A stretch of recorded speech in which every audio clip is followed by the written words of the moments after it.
नमस्कार दोस्तों, मैं सुखदेव साहू आज आपको बताऊंगा दोस्तों नागपुरी लूप 120 बीपीएम है। इनका स्केल साफ है, ये शार्प है मेजर दोस्तों। इसमें 1 से लेकर 31 फाइल है दोस्तों, ये देख रहे हैं आप। टोटल 1 से 31 फाइल है।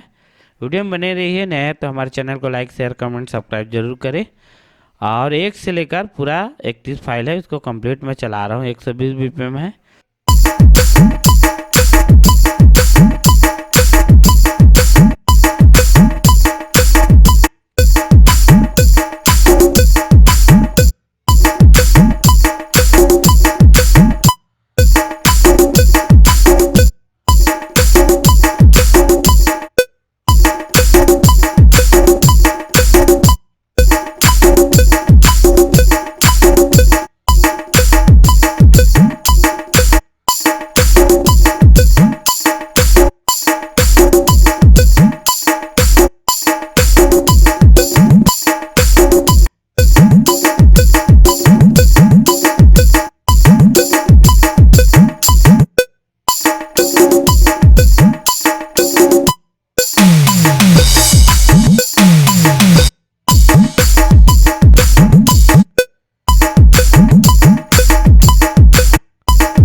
इस तरह का लूप है दोस्तों। ये लूप आपको जरूर पसंद आया होगा। ओके, थैंक्स है, नमस्कार दोस्तों।